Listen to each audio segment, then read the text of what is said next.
Hoje é dia 27 de fevereiro de 2022, domingo, 18 horas e 20 minutos, em Franca, São Paulo. Nós estamos realizando o culto cristão no lar e nesta oportunidade nós estamos lendo esta obra, uma trilogia, A Morte e Seu Mistério. Trilogia idealizada, pesquisada, suadamente organizada por Camille Flammarion. Uma tríade de 400 páginas aproximadamente cada um dos volumes, que poderia ter 4.000 páginas cada um, ou seja, seriam 1.200 páginas, segundo o autor, caso ele resolvesse apresentar todo o material que ele tinha disponível em relação a esse assunto. A Morte e Seu Mistério é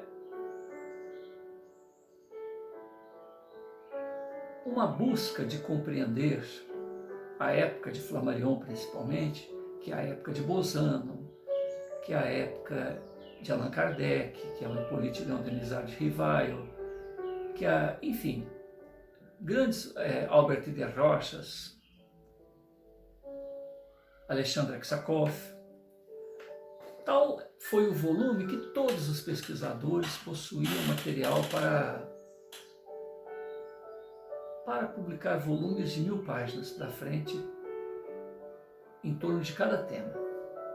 Então esse tema, A Morte e Seu Mistério, Flammarion, sendo um astrônomo experiente, muito respeitado, assim como esses outros pesquisadores, resolveram se dedicar ao estudo do psiquismo, do pensamento e do valor que tem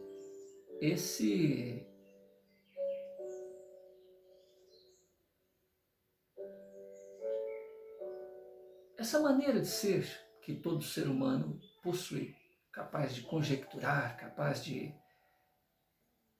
amar, capaz de se desdobrar a favor do outro em atitudes nobres, capaz de ser, de outros lados, de uma maneira bastante perversa, em uma nobreza e em uma indignidade que fica difícil de se entender as razões, as motivações e as consequências disso. Então, a semelhança daquilo que o responsável pela terra, disse em certa oportunidade, o dia em que os homens resolverem se calar, as pedras falarão. As pedras, ele se referia às lápides dos túmulos. E não bastassem as lápides dos túmulos, que seriam a prova viva da imortalidade, assim como ele o fez, no terceiro dia, conforme até profetizado pelos profetas antigos, ele retorna e se apresenta a Maria de Magdala, se apresenta na estrada de Emaús, se apresenta junto aos seus discípulos 2 vezes, e numa delas, inclusive, Tomé não estava presente, ele diz: toca, Tomé, toca na ferida, para você ver que sou eu. Ele se apresenta a uma multidão, 500 pessoas ou mais, que depois de as suas preleções, as suas promessas, que nunca nos deixaria sós até a consumação dos séculos, ele finalmente tem uma ascensão gloriosa. As pessoas veem-no ascendendo aos céus. Como tudo em Jesus, sempre ele deixava uma figura enigmática, uma mensagem bastante marcante no pensamento de nós outros, para que nunca mais esquecêssemos as suas lições, muito embora o tempo modificasse o sentido das palavras que foram ditas na época, muito embora as pessoas, muitas das vezes, até intencionalmente modificassem o sentido do que ele disse, tentando apropriar as circunstâncias próprias de cada momento em que estagiou aqui na Terra cada vivente. Enfim, não bastassem os fantasmas dos mortos, também houve e hão os fantasmas dos vivos. Como assim? Camille Flammarion destina esses 3 volumes para a aparição e a manifestação de fantasmas. De vivos, 2 volumes. Um daqueles vivos saudáveis, indivíduos que gozam de perfeita saúde, mas que em determinado momento, por uma razão que compete uma análise específica para aquele caso, o indivíduo se desdobra e manifesta-se tão materialmente como em duplo, que é um termo utilizado pelo Flammarion, se manifesta em duplo, como se fosse o próprio corpo físico. Então ele aparece em outro local e passa um recado específico para aquele que Flammarion chama de percipiente, o alvo da preocupação, da intenção daquele que se desdobrou. Então aí já começa a primeira pergunta. Somos um corpo que temos um espírito. Somos um espírito que temos um corpo. O que é imortal? E aí continua, né, a pesquisa. 2 volumes que poderiam somar 8.000 páginas, mas ele se limitou a quase 400, né? Trataram do fantasma dos vivos. E no segundo volume, que poderia compor 4.000 páginas, mas que ele se limitou a 400 aproximadamente, ele trata do fantasma dos mortos. E o que fazem os fantasmas dos mortos? Eles se apresentam aqui e ali para darem seus recados, apresentarem as suas preocupações em relação àqueles seus entes queridos ou seus inimigos, né? Porque quando a gente fala em sobrevivência, em existência de um ser imortal no corpo ou fora dele, a gente já tem que imaginar que os nossos amados estão de lá, mas também os nossos desafetos estão por lá. E provavelmente quem tem mais interesse em nos procurar geralmente são os nossos desafetos. E aí as confusões na vida de cada um, a começar das obsessões. Mas o Flammarion, na sua época, catalogando, elencando uma série de acontecimentos, ele busca também as anotações de outros psiquistas, pessoas que estudavam os fantasmas de mortos e de vivos, alguns materialistas dogmáticos, pessoas que tergiversavam de todas as maneiras para tentar explicar dentro da vida organizada, psicobio, né, física, os fenômenos que ultrapassam as fronteiras da morte. Tentam. São especulações, né? E, de outro lado, os espiritualistas, que buscam ver a correlação que existe entre o que é seguramente manifesto por aqueles que já deixaram o corpo físico e como isso pode acontecer com o próprio vivente. Porque há instantes em que os fenômenos apresentados pelos mortos são também apresentados pelos fantasmas dos vivos, né? Como isso é possível?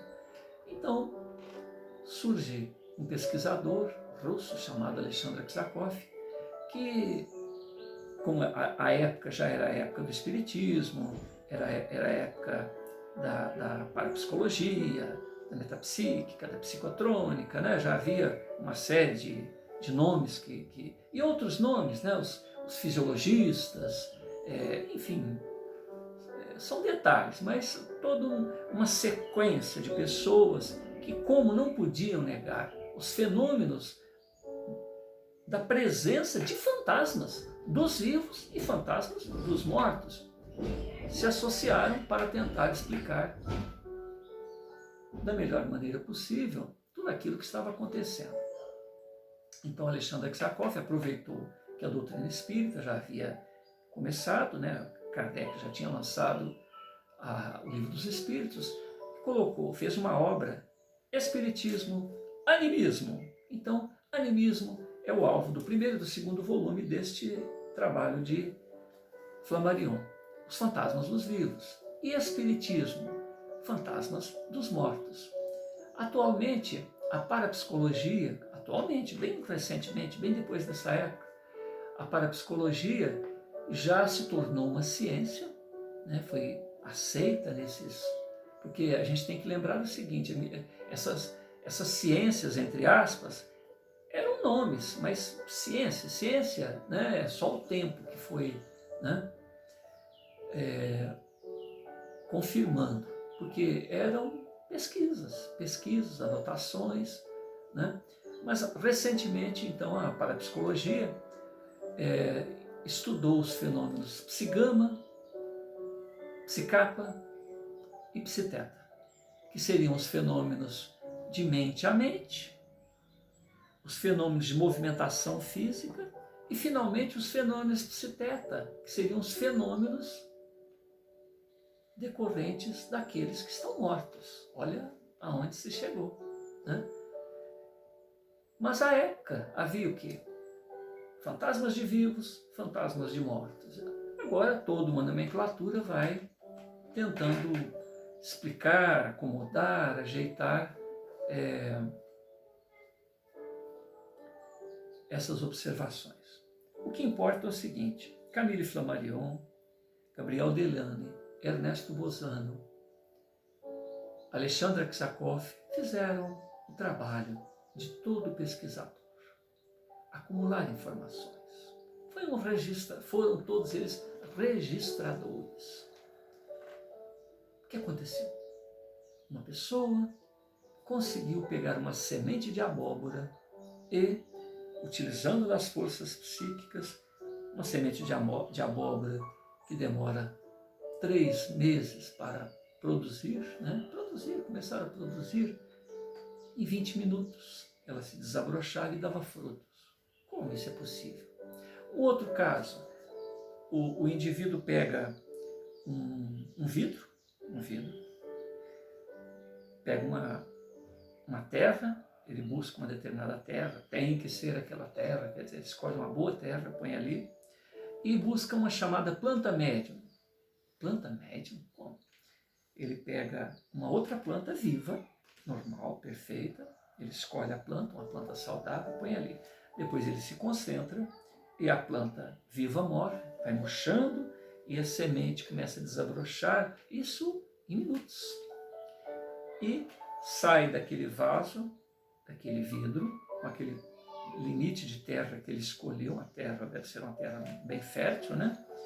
Mas à medida que uma planta morre, a outra se desenvolve e produz até o fruto. Vai até a floração e a produção de frutos. Como? Como isso é possível? Então isso está sendo estudado no primeiro volume, Fantasmas de Vivos. É uma ação paranormal. O que seria então Fantasmas de Vivos? Uma ação paranormal. A ação do próprio ser, do próprio vivente, que pode se desdobrar em duplo, aparecer aqui, ser fotografado. Como isso é possível?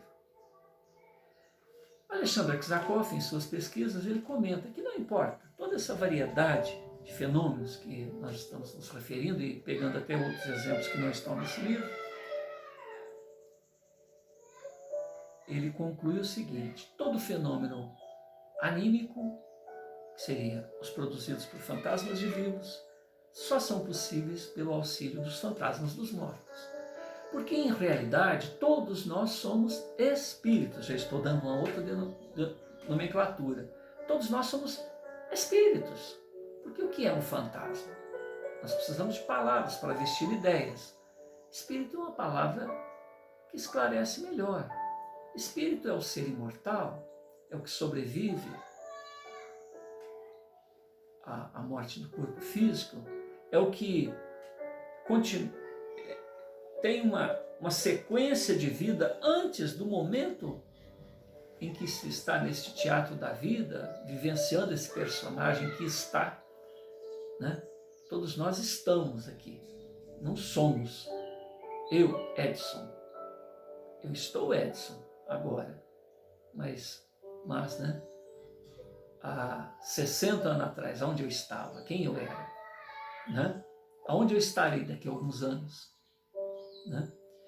Então, nós estamos fazendo esse comentário para ver os desdobramentos, aonde isso vai parar, né? O Aksakov conclui que sempre há a interferência dos mortos na ação psíquica dos vivos. Os fenômenos anímicos são possíveis graças à interferência dos espíritos desencarnados. E os desencarnados só têm a possibilidade de se apresentar a nós em terceira dimensão devido à corroboração, à participação do organismo e da psique, ou seja, do espírito, do vivo, do vivente.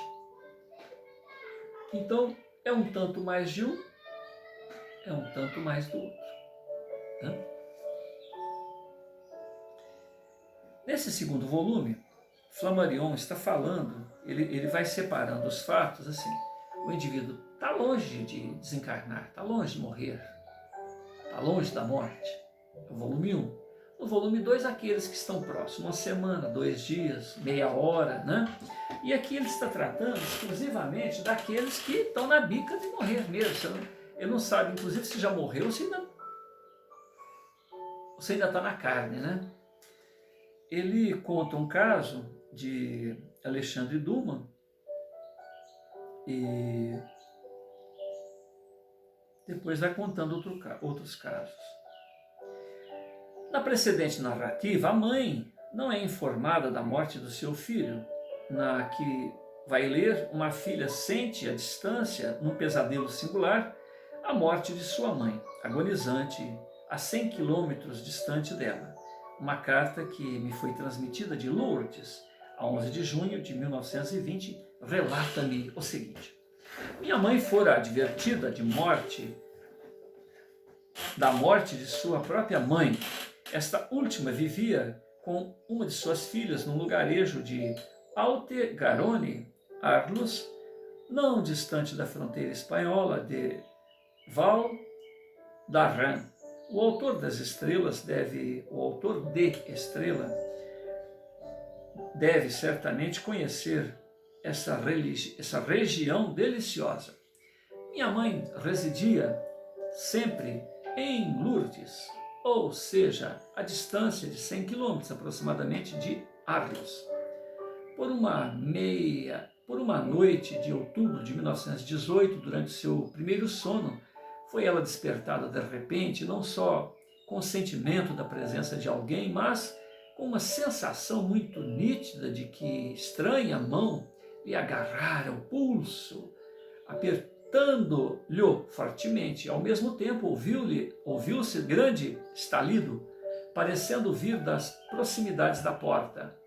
Tendo imediatamente acordado meu pai, minha mãe contou-lhe o seu pesadelo, informando-o da inquietação que a atormentava acerca da minha avó, que ela sabia encontrar-se muito fraca. Alguns dias readormeceu, mas o seu sono foi, todavia, essa noite muito agitado e intermitente. Ao seu espírito apresentava-se um sonho constantemente e único, a visão de uma câmara ardente. Minha avó, que se encontrara na agonia ao começo da noite, sem dúvida, no momento em que minha mãe teve a sensação de que a agarraram pelo pulso, morreu ao romper da aurora do dia seguinte. Minha mãe nenhuma surpresa experimentou ao receber pelas 10 horas o telegrama fúnebre. Todo esse dia conservou a impressão do pulso fortemente apertado, falando-me do estalido particular ao qual faz alusão nos primeiros documentos que o senhor publicou. Compreendeu nitidamente que ele representava uma advertência. Minha mãe foi educada na simplicidade de costume de uma família de camponeses muito crentes e piedosos. Pedro Proudhon, em Lourdes, carta de número 4159 do arquivo pessoal de Camilo Flammarion. Aí o Flammarion continua o comentário. Esta sensação telepática, subjetiva, não é mais dolorosa que as antecedentes, nem do que as duas seguintes, que confirmam simplesmente o fato incontestável destas tão diversas manifestações. Foram-me enviadas de Montpellier, a 6 de agosto de 1900, nessa carta. É para todas as almas honestas e leais um dever comunicar-lhes, ou comunicar-lhe, o que sabem para o auxiliar nos seus tão generosos estudos. A autenticidade de duas observações seguintes não poderia ser contestada. A primeira foi-me transmitida por uma pessoa absolutamente digna de fé. A segunda passou na minha família. A primeira é a senhora Belotti, uma senhora de 80 anos, tendo sido irrepreensível a sua existência.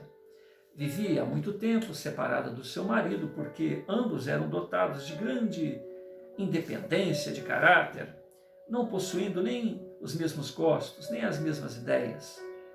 Não se detestavam. Este casal vivia com desafogo. O marido, um pouco aventureiro, decidiu ir estabelecer-se na Argélia. Antes de deixar a esposa, disse-lhe: parto, mas tranquiliza-te, porque não te esquecerei. Se morrer primeiro, o meu primeiro pensamento será dirigido a ti. Um dia, a senhora Belotti, após jantar, dormia na sua habitual sesta. Dormitava, quando pelas 4 horas da tarde lhe apareceu ver o seu marido diante dela, exclamando: adeus, vou partir. Esta aparição acordou-a em sobressalto. Ficou muito assustada. Havia reconhecido bem a figura do marido. Apesar do rosto pálido, emagrecido, não deixou de sonhar com ele, constantemente pensando que lhe sucedera algum desastre. Na manhã seguinte, recebeu um despacho telegráfico, dando-lhe parte de que ele tinha morrido na véspera, pelas 4 horas da tarde. Segundo caso, meu pobre pai estava muito doente. Para acalmar os sofrimentos que o torturavam, os médicos recomendaram injeções de morfina. Meia hora antes de morrer, pelas 9 horas da noite, não podendo resistir às suas dores, levantou-se por si mesmo, dirigiu-se ao fogão, onde se encontrava um frasco de morfina, para se injetar. Depois, tornou a deitar, sucumbindo pelas 10 horas. Isto ocorreu na cidade de Foix, F-O-I-X. Sua irmã, que residia em Toulouse, foi informada do falecimento por telegrama e chegou no dia seguinte. Antes que minha mãe lhe ter falado, ela disse-lhe: sonhei o que aconteceu. Ontem à noite deitei-me cedo. Logo que adormeci, vi-o dirigir-se ao fogão. Esta visão despertou-me bruscamente. Eram perto das 10 horas. Afirmo-lhe, sábio mestre, que estes 2 fatos são incontestavelmente verídicos. Carta de número 933, assina Henrique Sylvie, em Montpellier. Continuam os casos. Eis um caso comovente de moribundo enviado ao Sr. Vesme em dezembro de 1919. Manifestação auditiva. É o médico da heroína deste fato, o telepático, quem escreve. Isso está em Anais da Ciência Psíquica, de 1919, página 107. Em fevereiro de 1904, M.B. de 31 anos de idade era noivo da senhora, ou da senhorita, D. Esses 2 jovens amavam-se. Em breve, porém, divergências de famílias comprometiam seus projetos e adquiriam tal importância que o casamento, que deveria celebrar-se em meados de maio, foi desmanchado no dia 4 do mês. Entristecidos, os 2 noivos separaram-se e foram viajar, procurando atenuar o seu desgosto. A senhora D. pensava diariamente no homem que estivera para casar com ela e que ainda esperava esposar mais tarde ou mais cedo, quando deixassem de existir as dificuldades levantadas pela família. Em setembro de 1904, recebeu uma carta de seu antigo noivo. Foi a última que lhe chegou às mãos. Em dezembro de 1905, soube que, cedendo aos rogos dos seus, ele havia se casado. Mas ela mesma se consorciou também, em 5 de julho de 1906, indo habitar com seu marido numa propriedade situada nos arredores de Borgalpes.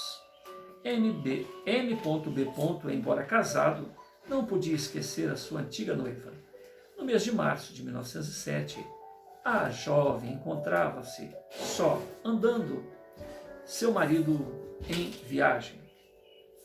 Uma noite, era dia 17, havendo se deitado como de costume, acordou bruscamente pelas 2 horas da manhã, tendo ouvido dizer seu nome de batismo, que era esse nome pronunciado por detrás da porta que se encontrava ao lado do seu leito e que dava para um corredor. Levantou-se, abriu a porta, pensando que seu marido havia regressado inopinadamente e ficou muito espantada de não ver ninguém. Perguntando a si mesma quem poderia chamá-la, foi acordar a sua criada de quarto que dormia num compartimento contíguo. Esta nada tinha ouvido. Vestiram-se ambas, correram todas à casa e, como não encontraram ninguém, deitaram-se novamente.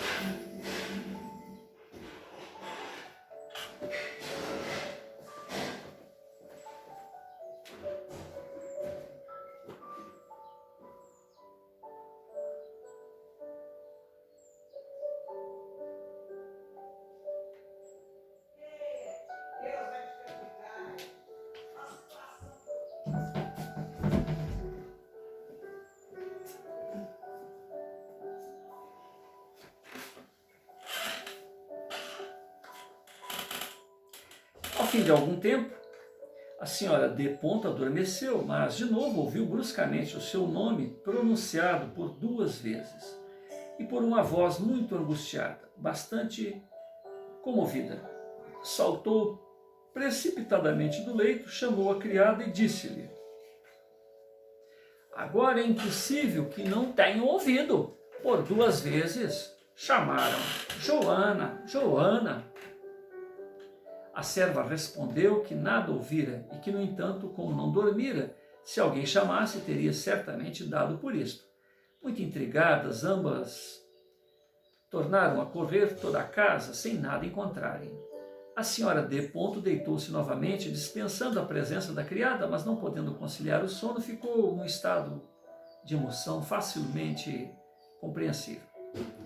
Meia hora mais tarde, pela 3ª vez, ouviu chamar por ela, e mais aflitivamente ainda que das 2 vezes precedentes. Passou o resto da noite em extrema perturbação.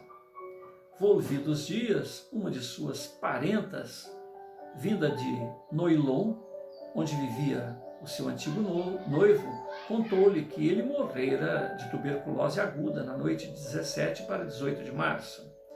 O seu fim havia sido particularmente trágico. Morrera presa de violentíssima dispneia e, durante sua agonia, chamara várias vezes pela sua namorada de outrora: Joana, Joana, Joana, ao passo que expirava nos braços de sua mulher. Ah, como havemos de duvidar quando vemos tais manifestações acumularem-se a centenas diante de nossa atenção. Nenhuma ciência física ou histórica se estabeleceu sobre tantas observações concordantes. A narrativa seguinte poderia, aparentemente, classificar-se entre as aparições de mortos a longo prazo. Mas convém discuti-la. Está designada na obra de Myers, Women Personality, tomo 2, página 32, segundo uma comunicação da senhora Lucy Dodson. Abre aspas. No domingo 5 de julho de 1887, lê-se nesta narração, entre 11 horas e meia-noite, quando estava inteiramente acordada, a narradora ouviu por 3 vezes chamarem pelo seu nome e viu logo aparecer sua mãe, morta havia 17 anos, trazendo nos braços 2 crianças que lhe oferecia, dizendo: toma conta delas, porque acabaram de perder sua mãe. Na manhã seguinte, a senhora Dodson soube que sua cunhada morrera em consequência do parto, 3 semanas depois de ter dado à luz a uma criança que era do seu segundo filho. É de notar que os 2 pequerruchos que tinham visto o colo de sua mãe lhe parecem ter a idade dos filhos de sua cunhada e que nada sabia do seu parto. Continuou Flammarion. Inquérito feito a tal propósito mostrou que a aparição da morta fora absolutamente espontânea, que nada no espírito da narradora poderia dar-lhe origem. A senhorita Dodson estava na Inglaterra e sua cunhada em Bruges. Devemos considerar tal observação como prova da aparição autêntica desta mãe falecida 17 anos antes. E aí põe uma interrogação. Isso não é certo?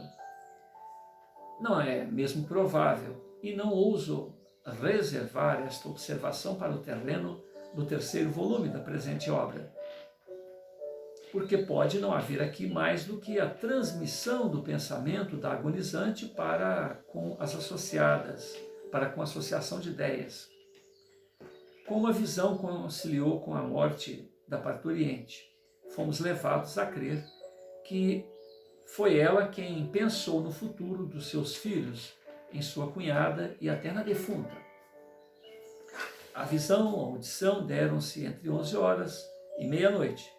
A morte ocorrera no mesmo dia, domingo, 5 de junho, pelas 9h30 da noite. Isto é aproximadamente 2 horas antes. A associação da senhorita Dodson à sugestão de sua cunhada não deve desdenhar-se. Ela relembra-nos outras observações análogas. Não vimos nós, no tomo 1, a morte do general Touchkov, anunciada à esposa por seu pai, pessoalmente estranho ao fenômeno?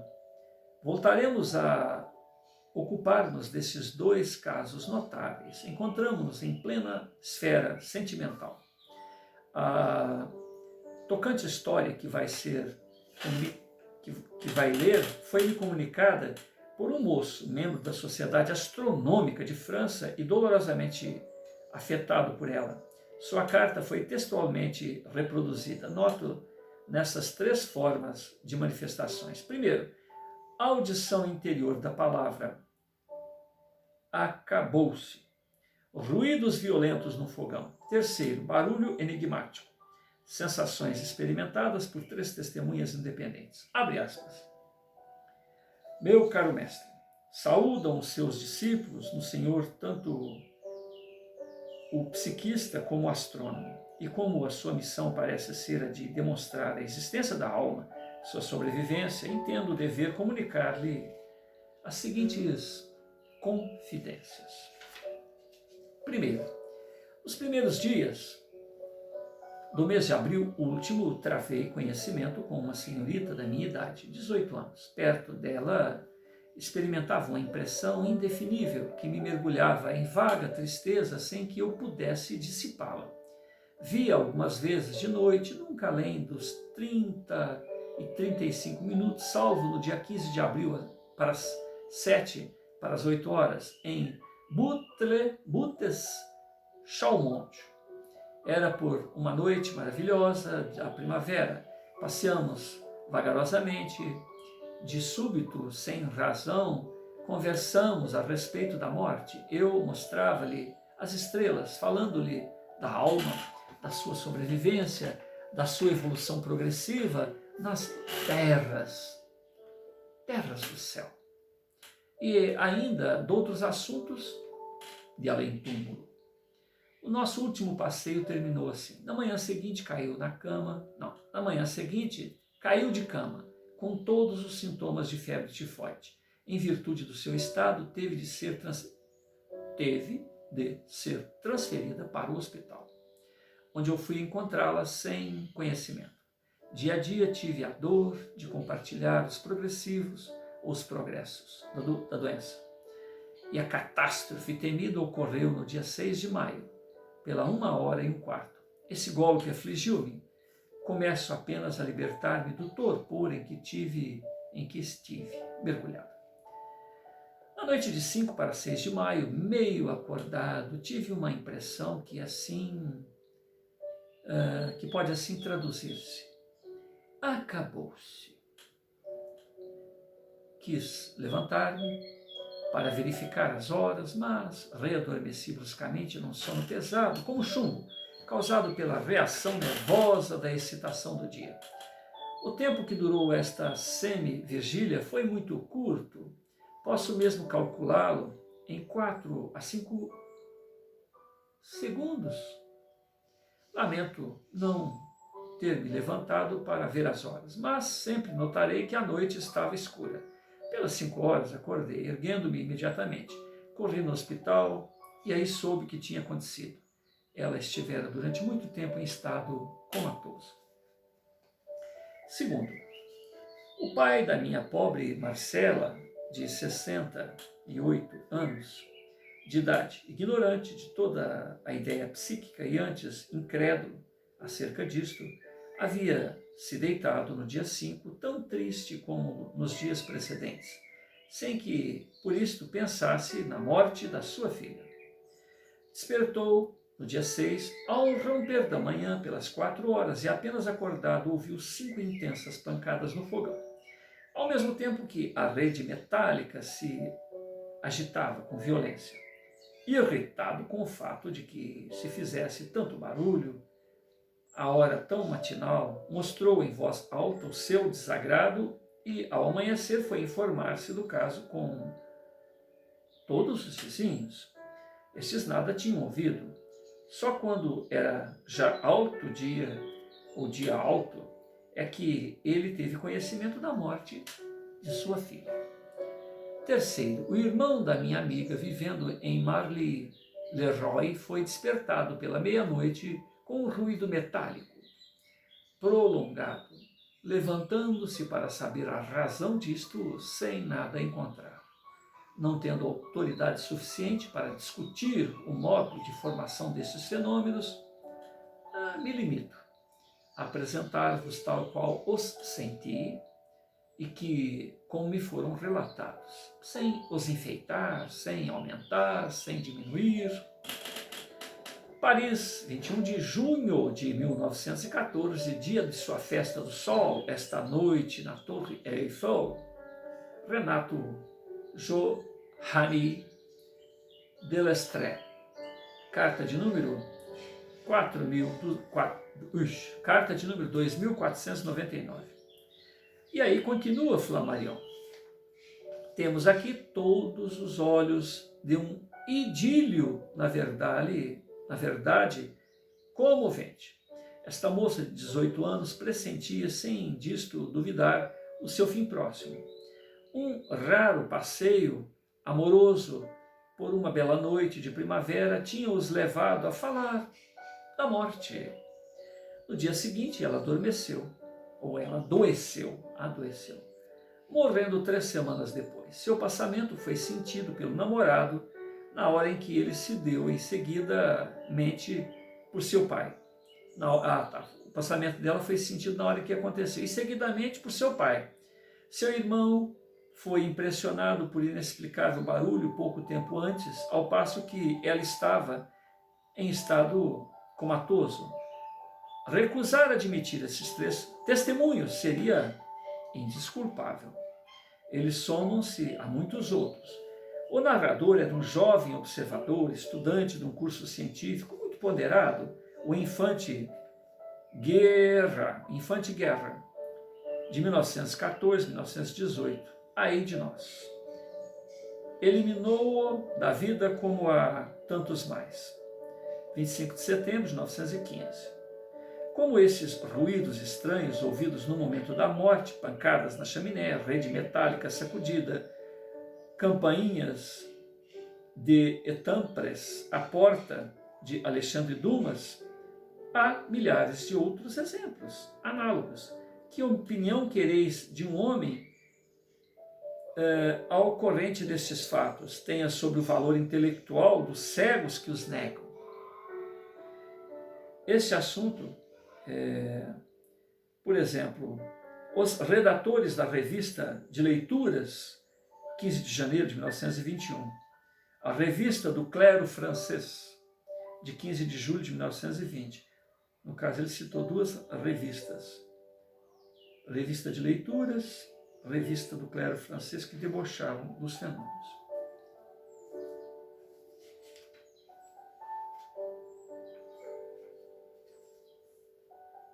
Um pai a bordo de um barco sobre o oceano recebe um beijo de seu filho agonizante na França. O senhor Monreal, comandante de fragata, dirigiu a narrativa seguinte aos Anais de Ciências Psíquicas. Isso é em 1919, a página 71. Rouen, 1º de novembro de 1916. Fecha para mim, Bernardinho, que senão vai fazer barulho. 26. Pode ficar aqui, fica aqui. Eu vou beber água, Natália. Te espero. Tá.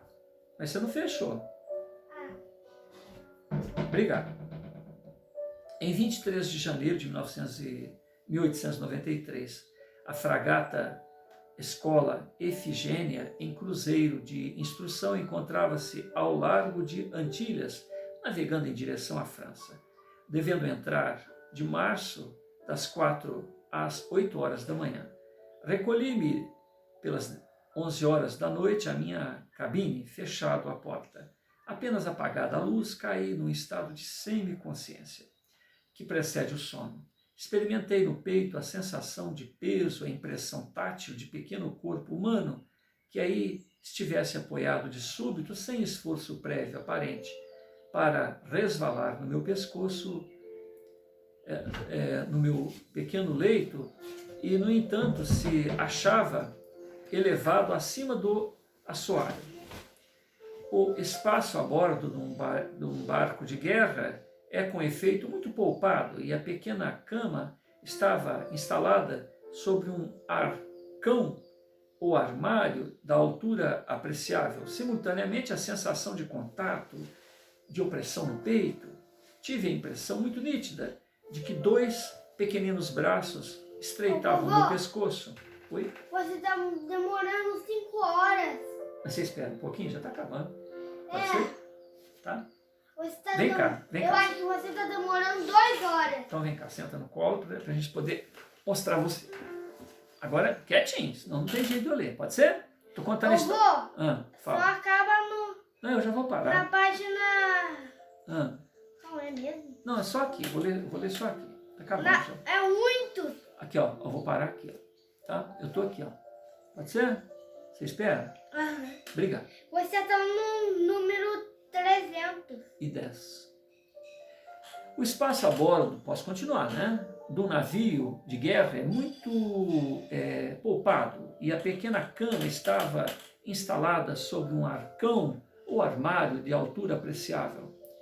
Simultaneamente, a situação de contato e de opressão no peito. Tive a impressão muito nítida de que 2 pequeninos braços estreitavam meu pescoço e que uma boca beijava a minha. Mas que...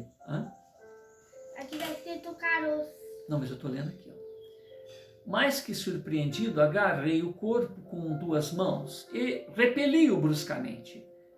A despeito dos inúmeros anos decorridos desde então, até hoje a minha memória conservou perfeitamente a recordação do peso levantado, o peso de uma criança sobre ele num navio.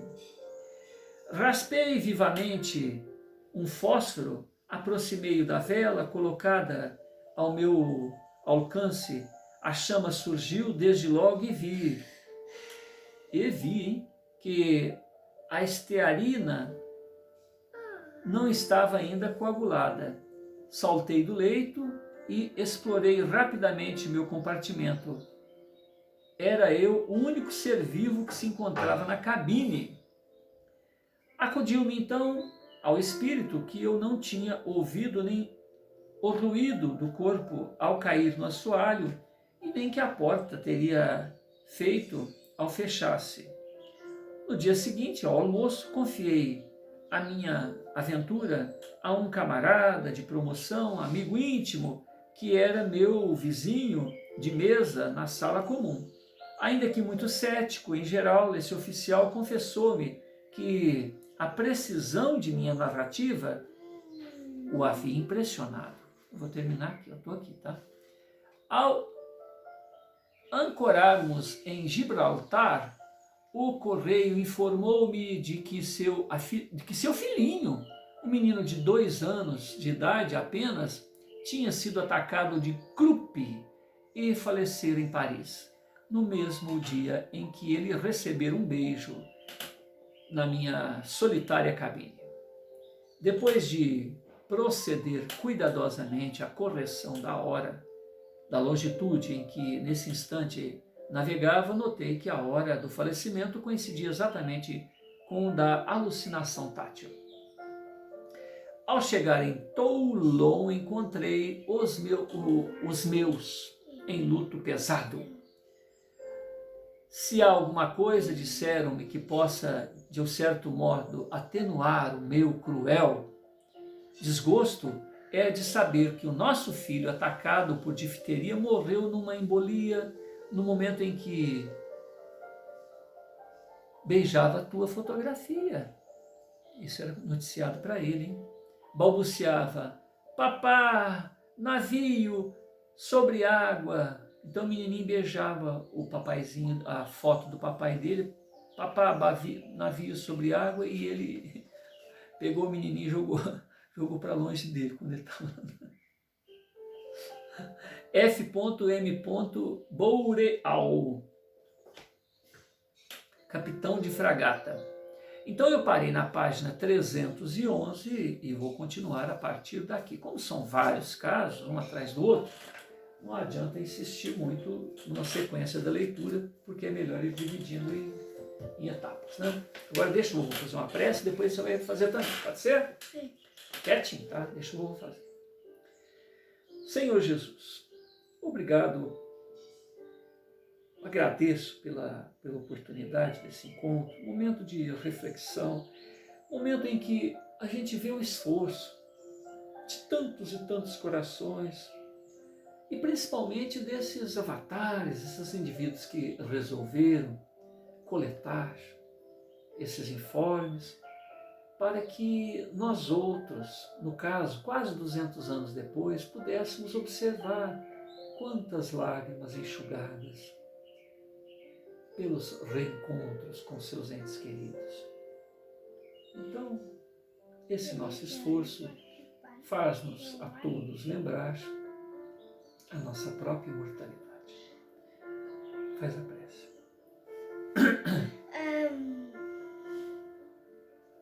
Fala. Isso é o quê que eu vou falar? Quer que o vovô ajuda? Fala assim: Jesus, Jesus, obrigado obrigado pela minha vovó, pelo meu vovô, pelo vovó e vovô, pela minha irmãzinha, pela minha mãezinha, pela minha mamãezinha, minha mamãe, pelos meus amiguinhos. Amiguinhos? não é? Amiguinho não? Obrigado por tudo. Ajuda todo mundo. E sabe, ó, se os outros te hackear, não dá bola, deixa eu falar. Se alguém hackear, não é para dar bola, viu? Que é mais? E outro, se alguém é murder, não dá bola também, né? Murder, o que é murder? É do mal? É o videogame do mal? É o joguinho do mal? Não. O que é? Lá no Murder Park. Ah, Murder Park. É o joguinho, não é? E o murder é mal. Faz ruindade para os outros, né? Dá para não dar bola. Pessoa que é festinha, é pra tacar festinha, aí a pessoa vira festinha. A pessoa fica feliz com o negócio aqui, ó. Legal. Agora fala tchau que nós temos que desligar. Fala tchau. Tchau. Dorme todo mundo com Deus. Sim. Então fala, dorme todo mundo com Deus. Dorme todo mundo com Deus. Obrigado.